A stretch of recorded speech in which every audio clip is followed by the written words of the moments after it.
Bonjour! Aujourd'hui, nous allons travailler les conséquences de la Révolution américaine. Pour faire ton travail aujourd'hui, tu vas avoir besoin d'un crayon à la mine, de ton efface, de ton aiguisoir, de 3 crayons de couleur, un mauve, un vert et un rouge, ainsi qu'un crayon Sharpie noir fin.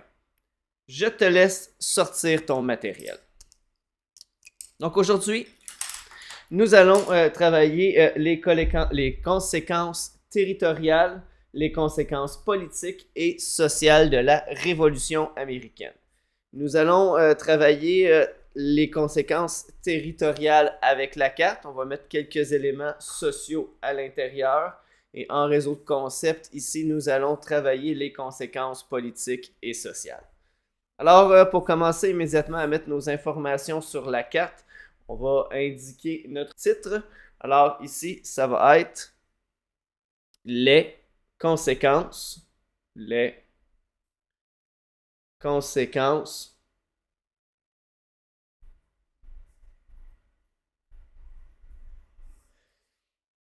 de la Révolution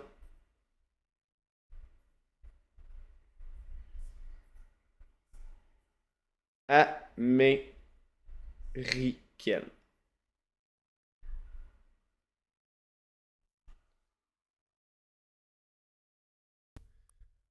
Avant de commencer à tracer les frontières du territoire possédé par les Américains en 1783, nous allons placer certains éléments sur la carte et nous allons placer 2 villes importantes américaines. La première va être située ici, mais avant de te situer dans l'espace, je vais juste te dire que ici c'est l'équivalent de l'océan Atlantique.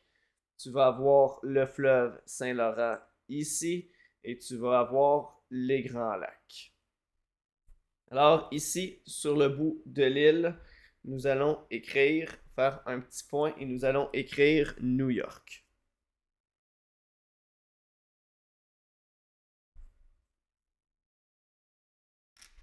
Ensuite, nous allons placer la ville de Boston.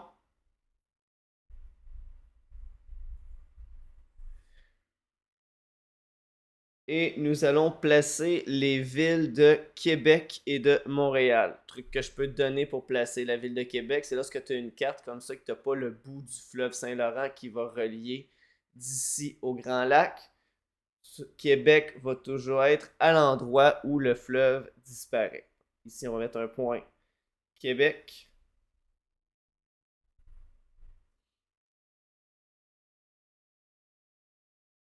Et Montréal est situé à peu près en mi-chemin entre Québec et le lac Ontario. On se trace une ligne droite comme ça, puis on met Montréal ici. C'est le truc que je peux te donner, c'est approximatif.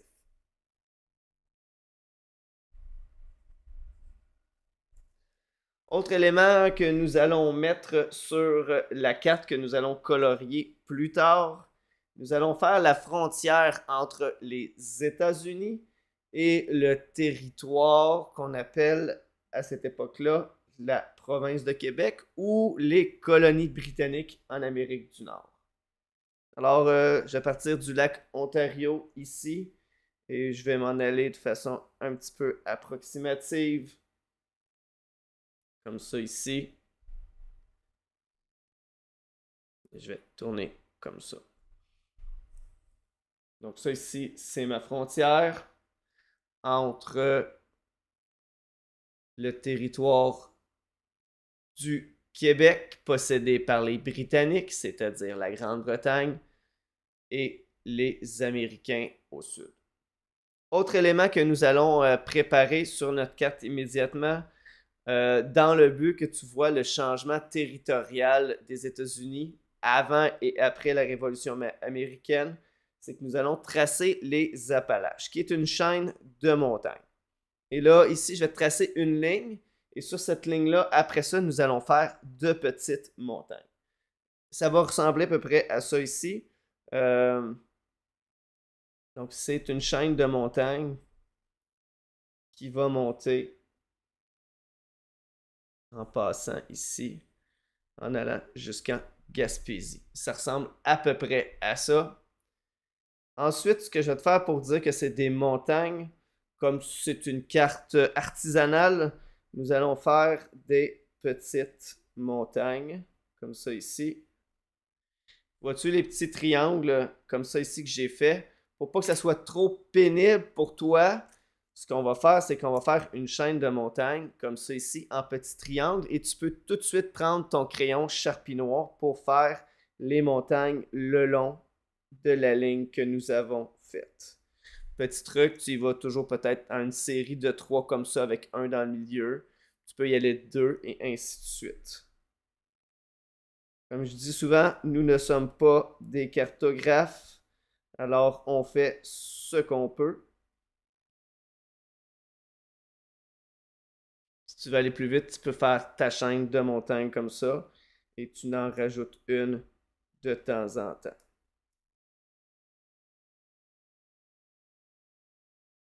Le but, c'est de comprendre que ce sont des montagnes.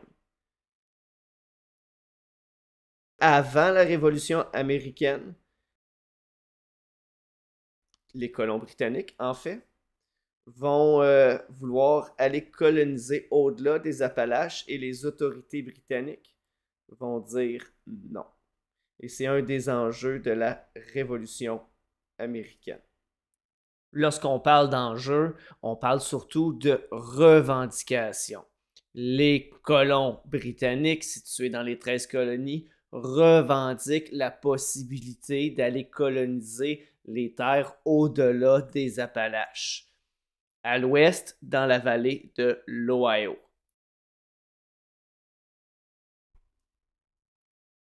Alors, une fois que tu as ta chaîne de montagnes ici, je vais en rajouter quelques-unes. Ce qu'on va faire, c'est qu'on va aller repasser au crayon noir sur nos éléments, entre autres New York ici.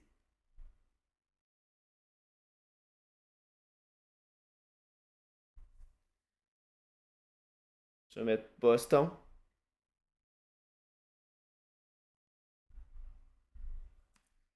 Ici, je vais faire la frontière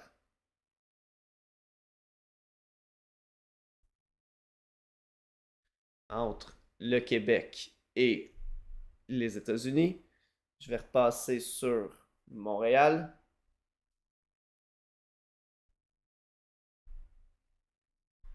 Et je vais repasser sur Québec.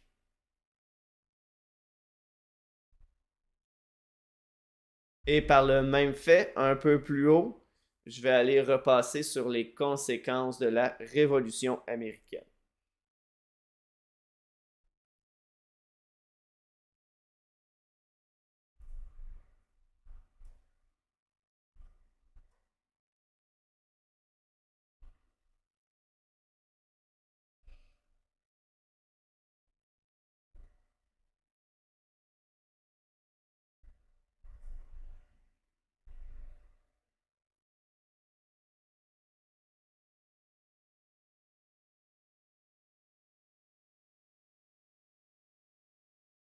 Ensuite, ce qu'on va faire, c'est que nous allons aller dans le bas ici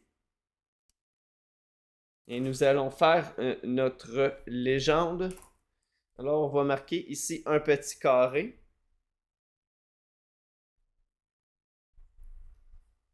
On va écrire États-Unis. Et ensuite, on va écrire en dessous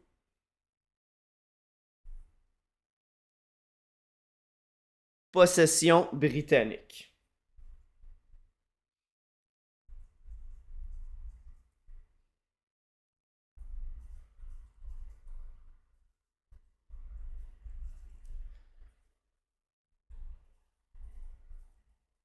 Donc, ça sera tous les autres territoires en Amérique du Nord qui sont possédés par les Britanniques. Entre autres, il va y avoir la province de Québec. Une fois que tu as écrit États-Unis, possession britannique, tu peux repasser au crayon noir.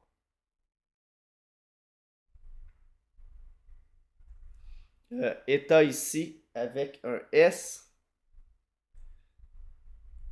C'est pour cette raison-là qu'on fait ça au crayon à la mine à l'avant.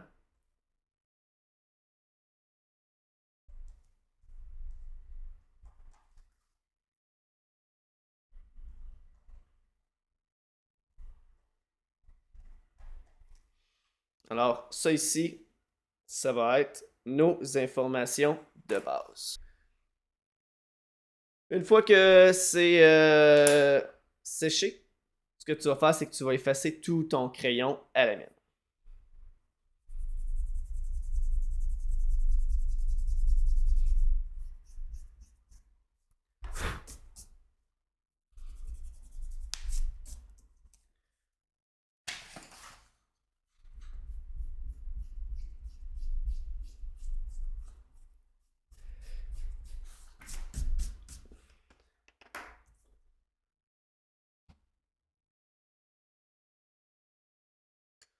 Et ici, ce que nous avons comme carte, c'est qu'on n'a pas mis l'eau euh, en,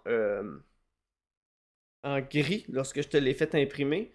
Alors, ce qu'on va faire, c'est qu'on va prendre notre crayon bleu, puis pour indiquer que c'est un cours d'eau, que c'est la mer, que c'est des lacs, que c'est le fleuve, nous allons faire les contours. Les seuls cours d'eau que nous allons colorier à l'intérieur, ça va être les grands lacs ici. Sinon, on va seulement faire le contour. Par exemple, ici, on va commencer dans le sud des États-Unis, puis on va remonter pour dire que c'est un cours d'eau ou c'est une côte.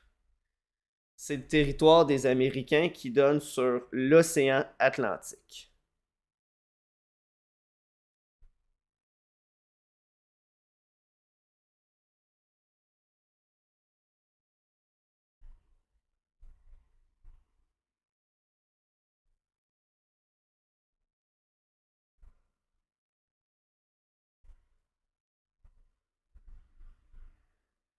L'un des enjeux dans la Révolution américaine, c'était bien sûr la colonisation, parce que les colonies américaines sont prises entre l'océan Atlantique et les Appalaches.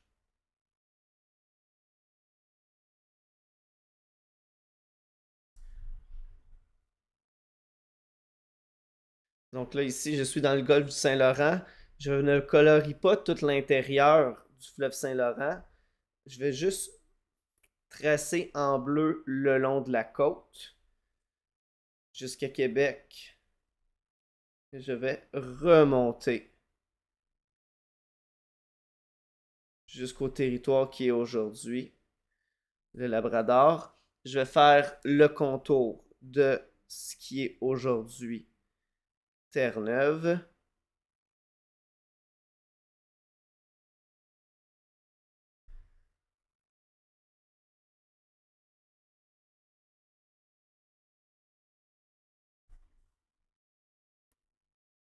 Belle-Écosse. L'île du Prince-Édouard. L'île d'Anticosti. Ensuite, ici, je vais aller faire la baie du Thon.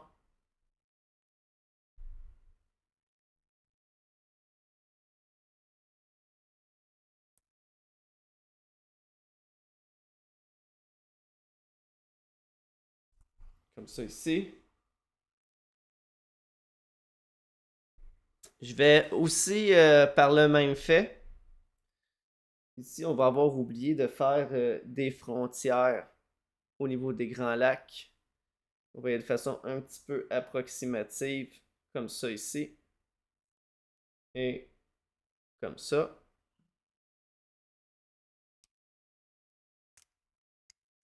Et après ça, nous allons colorier l'intérieur des Grands Lacs en bleu. Je vais commencer par le lac Ontario.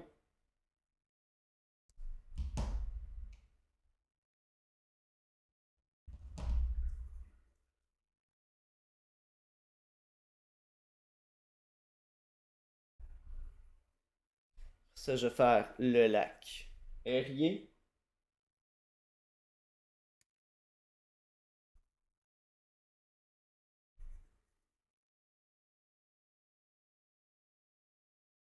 Et je vais terminer par le lac Huron.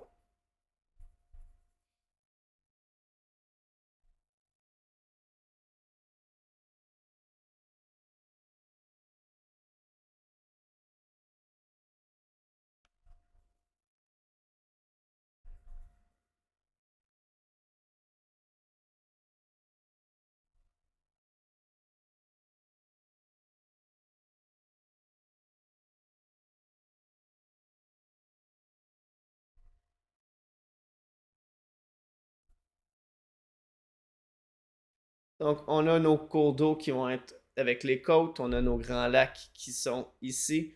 On a ajouté les frontières entre les États-Unis et les possessions britanniques. Dans ce cas ici, on parle de la province de Québec et on a nos éléments principaux. Maintenant, ce qu'on va faire, c'est que, regarde, lève la tête. Donc, je te présente la carte des 13 colonies avant la Révolution américaine. Ce que tu peux voir, c'est qu'ils sont vraiment situés, le territoire possédé et occupé est pris entre l'océan Atlantique et les Appalaches. Un des enjeux de la Révolution américaine, mais dans les revendications des colons britanniques qui vont devenir les Américains, ils veulent aller coloniser à l'ouest des Appalaches, dans la vallée de l'Ohio. Ce sont des terres fertiles qui sont propices à l'agriculture.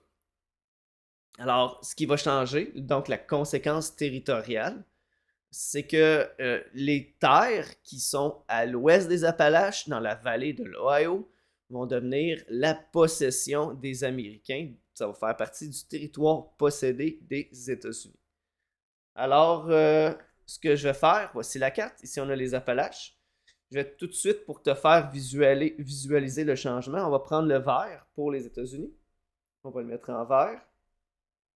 Et tout le territoire qui est au sud des Grands Lacs, on va le mettre en vert. Parce que dorénavant, à partir de 1783, à la fin de la Révolution américaine, avec le traité de Paris, les Américains deviennent les propriétaires du territoire à l'ouest des Appalaches. C'est un changement territorial. Ça faisait partie de leurs revendications avant la Révolution américaine.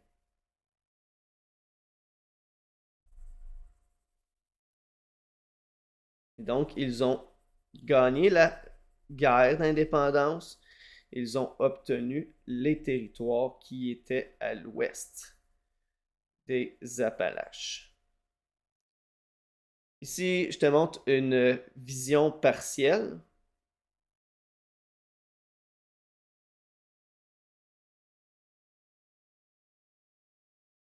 Du territoire américain. Si tu regardes la carte, ça ressemble à ça dans son ensemble. Et le reste va appartenir à l'Espagne. Et éventuellement, les Américains vont s'étendre de plus en plus à l'ouest jusqu'aux Rocheuses et à l'océan Pacifique. Le territoire qui va être ici, tout au sud, comme ça, ben, c'est les anciennes 13 colonies qui vont être les États américains. Il y en a 13. C'est pour cette raison-là qu'il y a sur le drapeau américain 13 lignes qui sont rouges et blanches. Au début, on va avoir 13 étoiles sur le drapeau pour parler des 13 colonies. Et au fur et à mesure que de nouveaux États ou de nouveaux territoires américains vont s'ajouter, il va y avoir des étoiles qui vont s'ajouter au drapeau américain.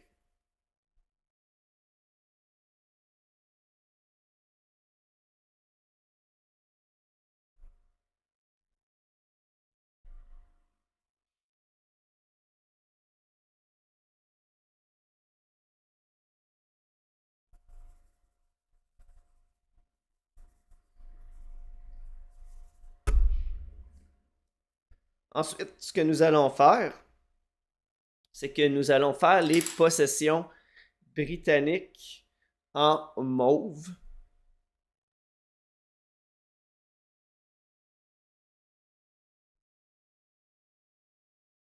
Mais avant ça, de placer les possessions britanniques en mauve, ce que je vais te faire, c'est qu'on va placer des flèches sur la carte. Les flèches, ce seront les loyalistes, donc un groupe de colons britanniques. qui, eux, pendant la Révolution américaine, restent fidèles à l'Angleterre, à la Grande-Bretagne et à son roi. Ils vont prendre position contre la Révolution américaine. Et lorsque les Américains vont gagner la guerre, les loyalistes, eux, veulent continuer d'être des sujets britanniques, ou parfois ils n'auront pas le choix parce que, en fait, c'est qu'ils vont avoir défendu l'Angleterre pendant la guerre. Ils vont être exilés sur des territoires qui appartiennent aux Britanniques. Et où ces gens-là vont aller, c'est que les loyalistes vont partir des 13 colonies, entre autres de la région de New York, et vont aller s'installer autour des Grands Lacs. Donc, on part des colonies britanniques pour aller s'installer ici. Et dans la région qui va être autour des Grands Lacs, il va y avoir environ 1500 loyalistes qui vont aller s'installer. Il y en a d'autres qui vont partir vers le territoire de la province de Québec. Il y en a qui vont aller dans ce qu'on appelle aujourd'hui les cantons de l'Est, mais il y en a aussi qui vont aller dans la baie des Chaleurs en Gaspésie. Et ici, on va faire un déplacement vers les cantons de l'Est. Ici, c'est environ 2000 personnes qui vont se déplacer. Et ensuite, on va avoir un plus gros groupe de loyalistes qui va aller dans les maritimes, en Nouvelle-Écosse et sur le territoire du Nouveau-Brunswick. C'est environ 30 000 loyalistes. Alors, on va se faire une flèche comme ça ici. Et on va partir de Boston, de New York, pour s'en aller comme ça ici. Dans certains cas, il y en a qui partent de là, puis qui s'en vont ici. Donc ça, ce sont les loyalistes qui vont quitter vers d'autres possessions britanniques. Et ce qu'on va faire avant de colorier en mauve, c'est qu'on va prendre les lignes comme ça ici, puis on va aller colorier en rouge parce qu'on va associer les loyalistes britanniques avec la couleur rouge pour notre travail. Donc, cette population va être anglophone et protestante, de confession protestante, et ils vont se déplacer sur le territoire de la province de Québec, puis ça va avoir aussi des impacts à leur arrivée dans la province de Québec. Majorité des descendants britanniques, pourquoi on parle anglais aujourd'hui au Canada anglais, ce sont les loyalistes qui sont venus s'installer sur le territoire du Canada et du Québec après la Révolution américaine. Alors, on a ça ici pour les loyalistes. Et pour ce qui est des possessions britanniques, c'est fort simple, on ne se complique pas la vie. Tout le reste du territoire que tu vas voir sur la carte appartient encore aux Britanniques. Donc, la Nouvelle-Écosse appartient aux Britanniques. C'est pour cette raison-là que les loyalistes, ceux qui veulent rester dans l'Empire britannique, ceux qui veulent rester fidèles au roi d'Angleterre, vont venir s'installer en Nouvelle-Écosse et au Nouveau-Brunswick.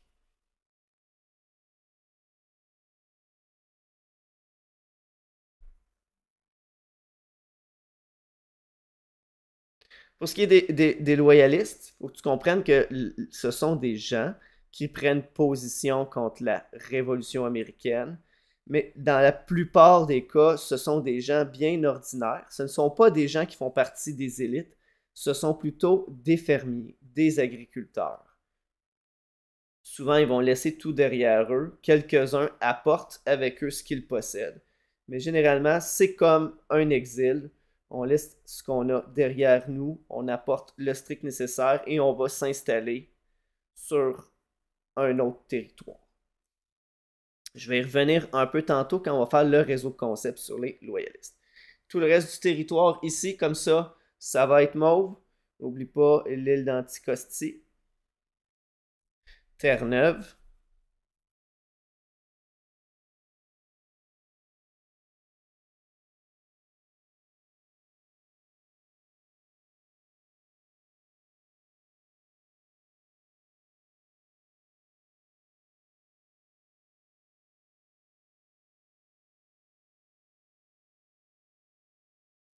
Ensuite, le territoire de la province de Québec en faisant le bas du fleuve et la Gaspésie. Puis après ça, on va aller colorier le reste du territoire de la province de Québec.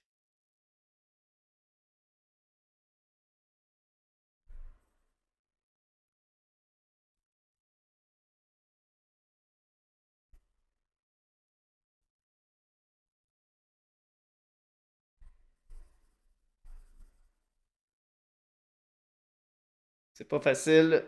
Colorier l'immensité du territoire de la province de Québec.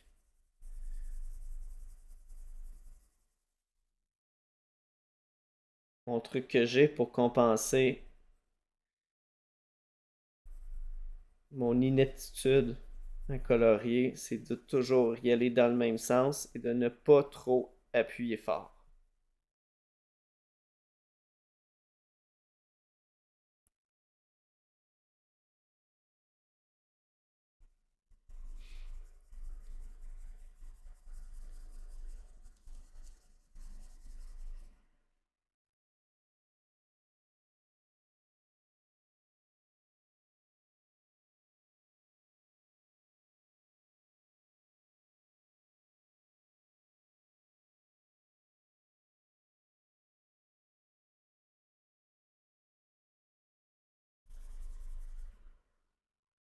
Un petit rappel pour ce qu'est une révolution. Lorsqu'on a travaillé le concept de révolution, on a dit qu'une révolution, c'est lorsque le peuple renverse le gouvernement au pouvoir. Dans le cas ici de la Révolution américaine ou de la Révolution française, le gouvernement, c'est une monarchie. En Angleterre, c'est une monarchie parlementaire, mais le roi possède beaucoup de pouvoir. Et les autres territoires qui sont ici, qu'on va regrouper comme la province de Québec, l'Ontario, Terre-Neuve, il va y avoir aussi la Nouvelle-Écosse, le Nouveau-Brunswick, vont faire partie progressivement du Canada ou faire partie du Canada. Et le Canada va techniquement faire son indépendance en ayant sa propre constitution sans faire de révolution, mais avec une entente avec la Grande-Bretagne. Ça va être la création du Canada en 1867.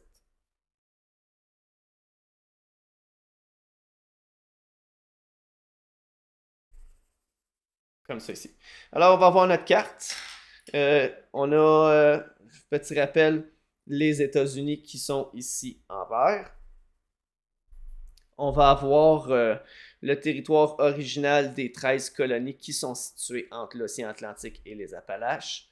Le changement, c'est-à-dire la conséquence de la Révolution américaine. Lors du traité de Paris de 1783, tous les territoires à l'ouest des Appalaches et au sud des Grands Lacs deviennent la propriété des États-Unis, alors que le reste de l'Amérique du Nord, qui va être ici, est possédé par les Britanniques. Alors ça ici, on a des conséquences territoriales. Et avec le déplacement des loyalistes, les personnes qui veulent rester et qui restent fidèles au roi d'Angleterre pendant la Révolution américaine sont forcés de quitter les États-Unis pour venir s'installer sur d'autres et dans d'autres territoires possédés par les Britanniques. Maintenant, ce que nous allons travailler les conséquences politiques. Et ça va être en lien avec les revendications des colons britanniques qui vont devenir les Américains. Alors ici, avec notre bulle, on va écrire conséquences politiques.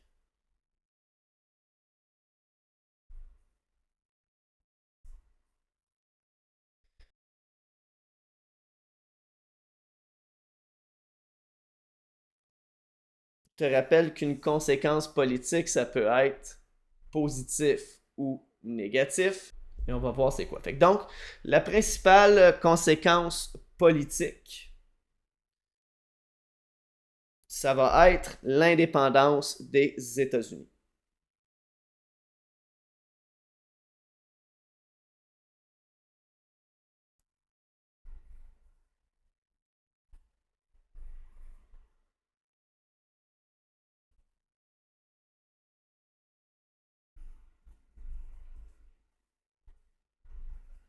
des États-Unis. C'est la principale conséquence. Ici, je vais te faire rajouter S à conséquence et S politique parce qu'il va en avoir plusieurs. Et qu'est-ce que ça signifie le fait d'avoir son indépendance? C'est que les États-Unis passent d'une colonie, c'est le passage, passe d'une colonie à un pays. Et un pays, c'est un territoire qui se gouverne et qui est souverain par rapport aux autres. Ça veut dire qu'il est autonome et les autres n'ont pas le droit de venir lui dire ce qu'il doit faire. L'autre conséquence politique de la Révolution américaine, c'est l'élaboration de la Constitution américaine.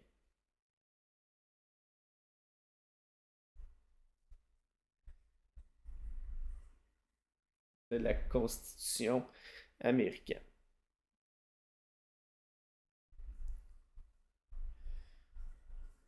La majorité des pays démocratiques ont ce qu'on appelle une constitution. La constitution, c'est l'ensemble des lois de base d'un pays. C'est les lois les plus importantes, puis c'est à partir de ces lois-là que toutes les autres lois vont se développer. Et la constitution, à partir de ces lois, va décrire le fonctionnement du régime politique en place. Généralement, la constitution va dire va mettre en place les institutions politiques, la séparation du pouvoir, puis c'est ça qui va faire en sorte que c'est démocratique. Alors, le premier élément de la Constitution américaine, ça va être la séparation des pouvoirs. C'est un concept qu'on a vu précédemment.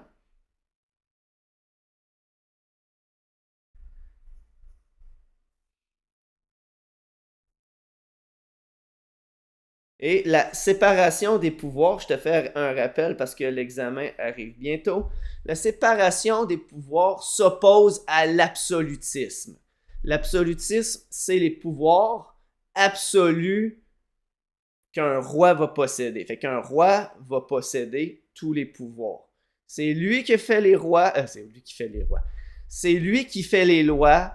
C'est lui qui applique les lois, puis c'est aussi lui qui va juger des lois. Puis je vais aller encore plus loin que ça, le roi est en haut des lois. Il n'est pas obligé de respecter ses propres lois. La Constitution américaine, elle, va séparer les pouvoirs, puis c'est en lien avec les idées du siècle des Lumières qu'on a vues. Et les pouvoirs sont séparés en 3 branches, comme on a déjà parlé. Donc, il va y avoir le pouvoir législatif,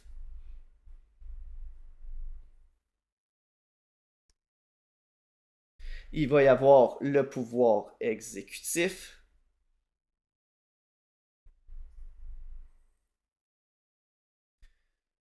et il va y avoir le pouvoir judiciaire.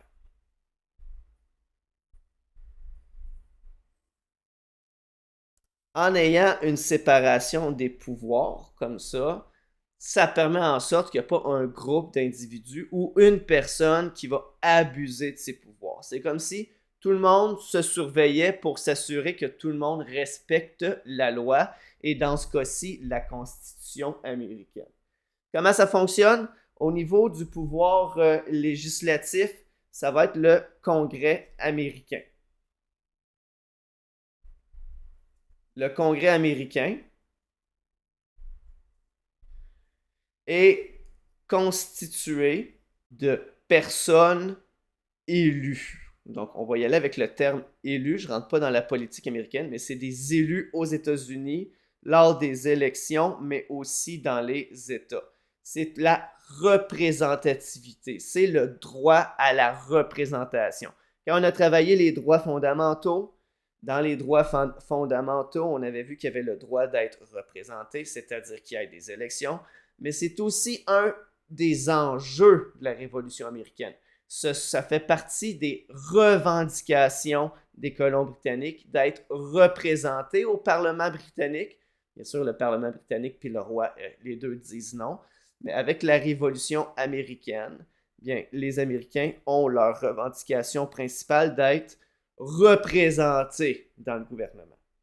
Donc, le législatif, c'est lui qui va faire les lois. Au niveau exécutif, le niveau exécutif, c'est celui qu'on va faire appliquer les lois, c'est lui qui les met en exécution, qui les exécute, et c'est le rôle du président américain.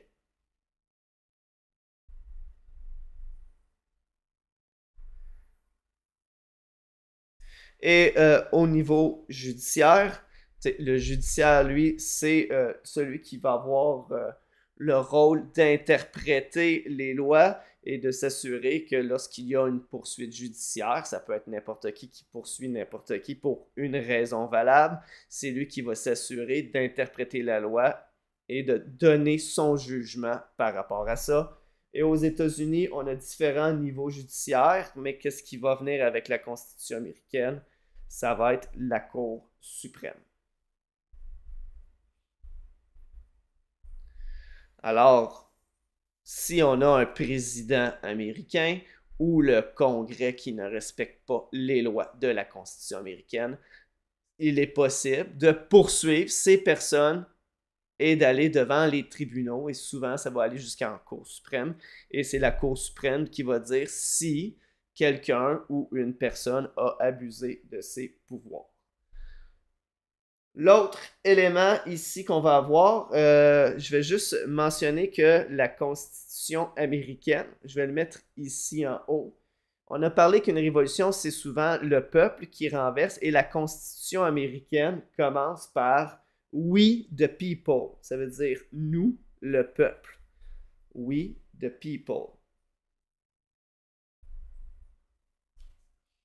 Tu peux voir directement ici, ça c'est la Constitution américaine. C'est vraiment We the people, c'est nous le peuple. Et après ça, il va y avoir dans la Constitution américaine, je vais l'écrire ici, c'est la Déclaration des droits. Dans la Déclaration des droits, il va être énuméré les droits des Américains. Ce sont leurs droits et leurs libertés qui sont garantis par la Constitution américaine. Nous aussi, au Canada, on a une Constitution. Ça va mettre en place la séparation des pouvoirs. Nous, on ne va pas avoir le Congrès américain au Canada, mais on va avoir le Parlement. Au lieu d'avoir un président, on va avoir un premier ministre, et aussi on va avoir la Cour suprême. Et aussi, on a une charte des droits et libertés pour tous les Canadiens.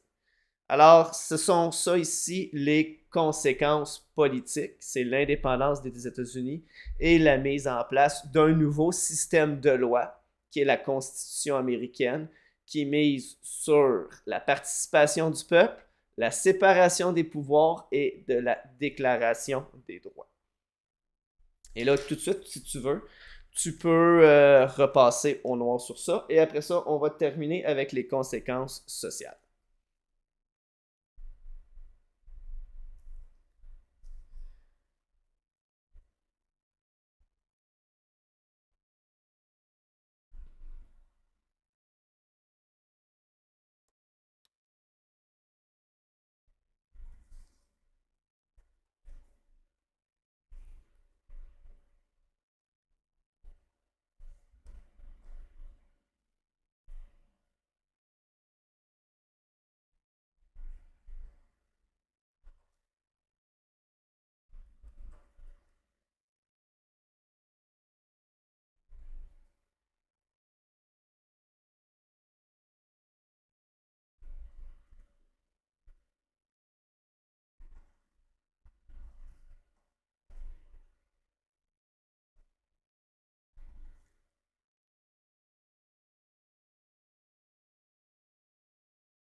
Je vais terminer avec la séparation des pouvoirs.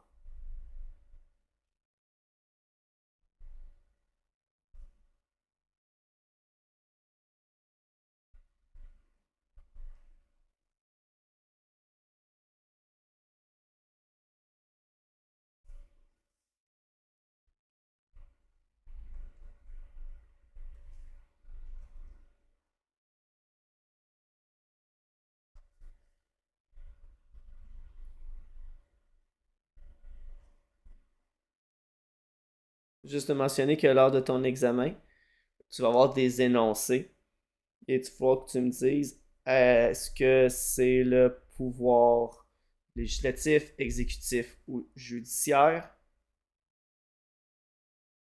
Je donne un exemple. Le gouvernement décide de changer la loi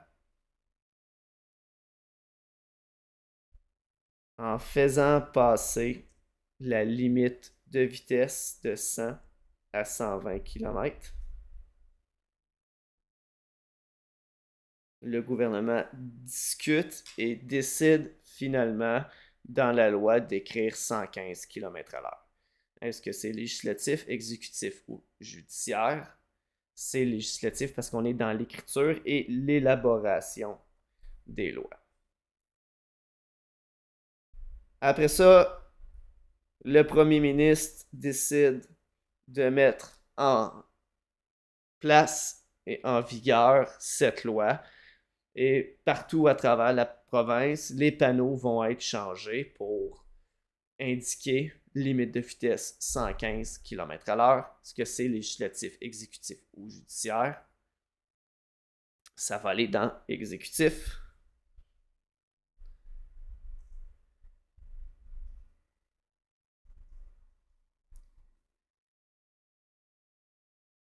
Et après ça, un citoyen qui se retrouve devant un juge parce qu'il n'a pas respecté la limite de vitesse et qui conteste sa contravention. Est-ce que c'est législatif, exécutif ou judiciaire? C'est judiciaire.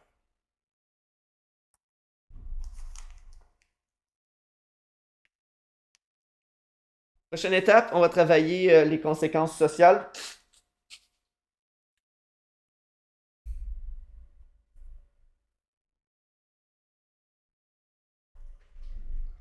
On va aller travailler la conséquence principale sociale. C'est certain que là, il y a des gens qui sont morts des deux côtés, des soldats américains, donc les patriotes, des soldats britanniques, mais aussi des gens dans la société, des fermiers, des gens tout à fait normaux qui sont morts. Mais nous, ce qu'on va voir comme conséquence sociale, je vais te faire écrire ici conséquences sociales.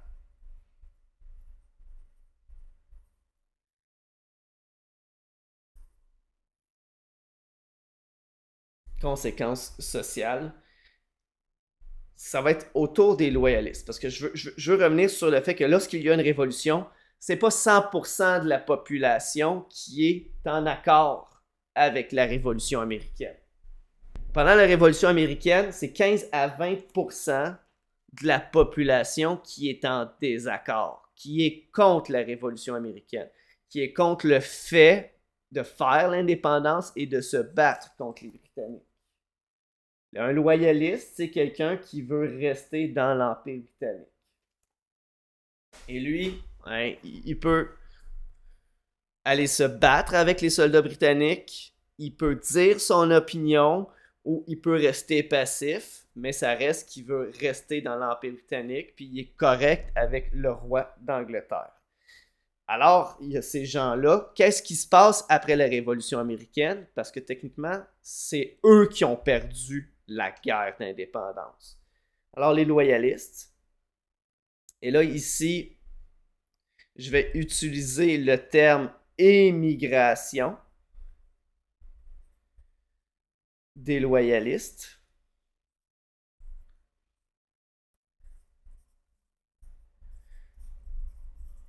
Donc, la conséquence sociale, c'est l'émigration des loyalistes. Donc, les loyalistes partent des États-Unis et vont émigrer vers d'autres territoire britannique. Il faut que tu le vois comme émigration, comme vers l'extérieur. Un loyaliste, c'est quelqu'un qui est contre la révolution.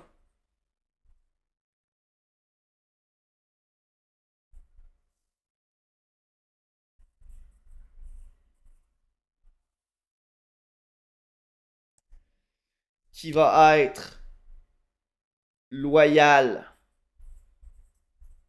d'où le mot loyaliste, loyal envers la monarchie britannique, donc envers le roi d'Angleterre.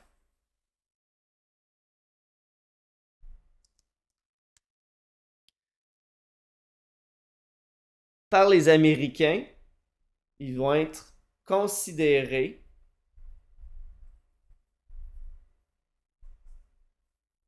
comme des collaborateurs. Fait qu'ils ont collaboré avec les Britanniques. Donc, quand on parle de collaborateurs, généralement, c'est un terme péjoratif. On va dire que ce sont des traîtres par les Américains.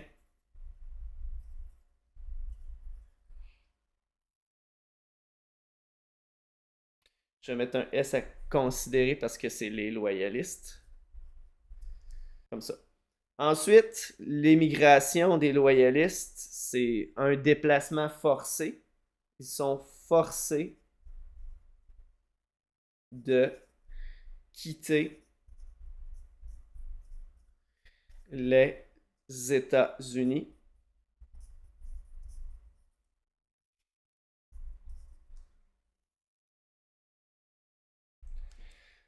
Puis là, maintenant, ils vont s'en aller vers les possessions britanniques. Ce que je vais faire ici, je vais te marquer Canada entre guillemets. Le Canada n'existe pas en tant que tel. C'est une possession britannique. Puis ils vont se retrouver, comme je t'ai dit, en Nouvelle-Écosse, au Nouveau-Brunswick, dans les cantons de l'Est, dans les baies des Chaleurs et autour des Grands Lacs. Je te mets Canada pour que tu sois capable de le situer dans ta tête. Mais n'oublie pas, ici, on a marqué possession britannique. Il y en a qui vont aller en Grande-Bretagne.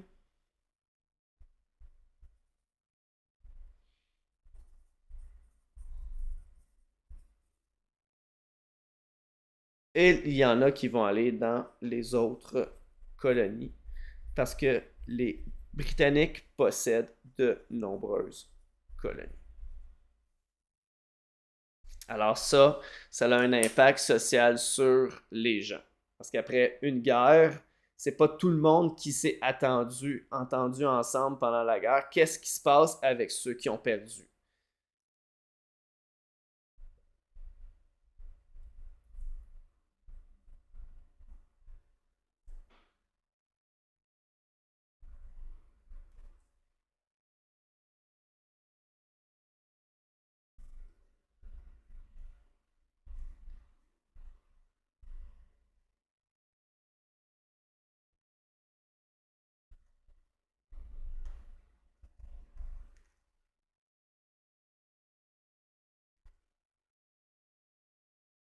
Donc, petit rappel, les loyalistes, ils sont contre la révolution.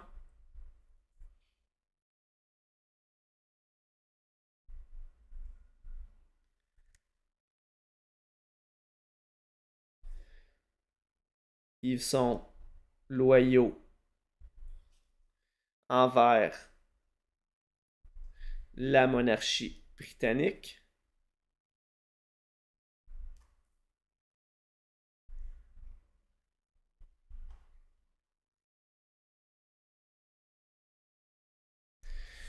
Ils sont considérés par les Américains comme des traîtres.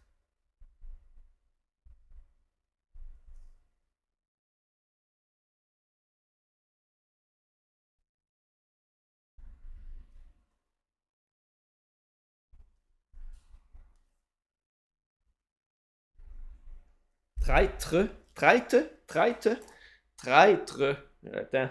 Google, viens à mon aide.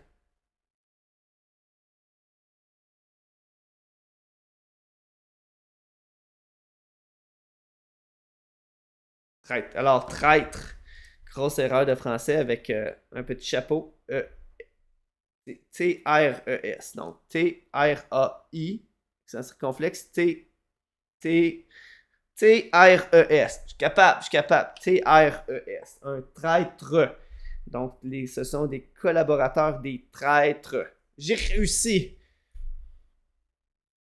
par les Américains.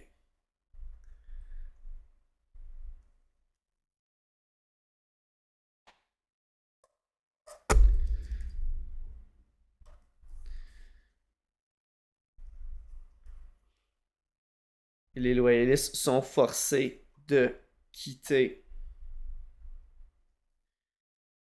les États-Unis.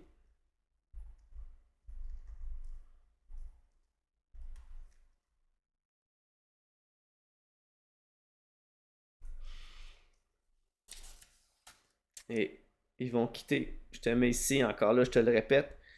Le Canada n'existe pas à proprement dit, mais c'est l'équivalent du territoire du Canada. Ce sont des possessions britanniques. Ils vont s'en retourner en Grande-Bretagne.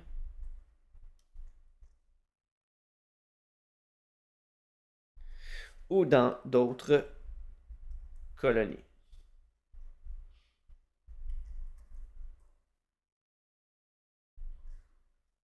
Et voilà. On va juste te faire ajouter une dernière information ici.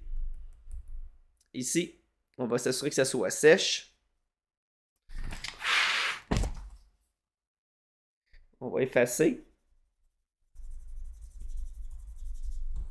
Et vu que les possessions britanniques sont en mauve, je vais te faire mettre en mauve Canada.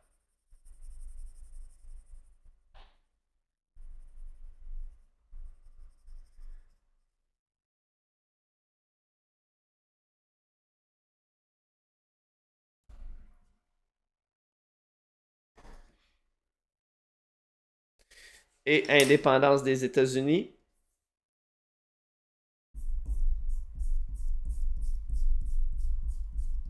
Je te le fais effacer. Je vais te le faire mettre en vert. Parce que c'est la couleur du territoire que nous avons utilisé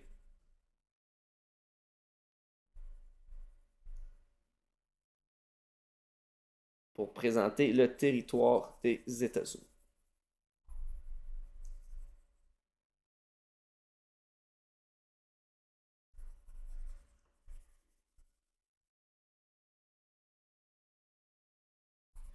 Il va nous rester ensuite à mettre une dernière couleur, puis ça va être pour l'émigration des loyalistes.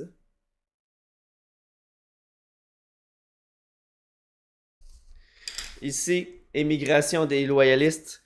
Je vais te le faire effacer tout de suite. Et vu que nous avons utilisé le rouge pour faire ça, qui part des États-Unis pour venir dans les possessions britanniques, dont le Canada, je vais te le faire mettre ici en rouge. Alors, notre carte thématique et conceptuelle sera complétée. On a vu les conséquences de la Révolution américaine. La première conséquence, c'est l'expansion du territoire des Américains à l'ouest des Appalaches et au sud des Grands Lacs.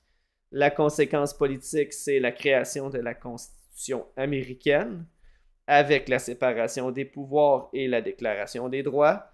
Et la conséquence sociale est l'émigration des loyalistes qui sont forcés de quitter les États-Unis pour s'installer sur d'autres territoires, dont au Canada, qui n'existe pas encore, mais qui est considéré comme une possession britannique et qui porte le nom de province de Québec.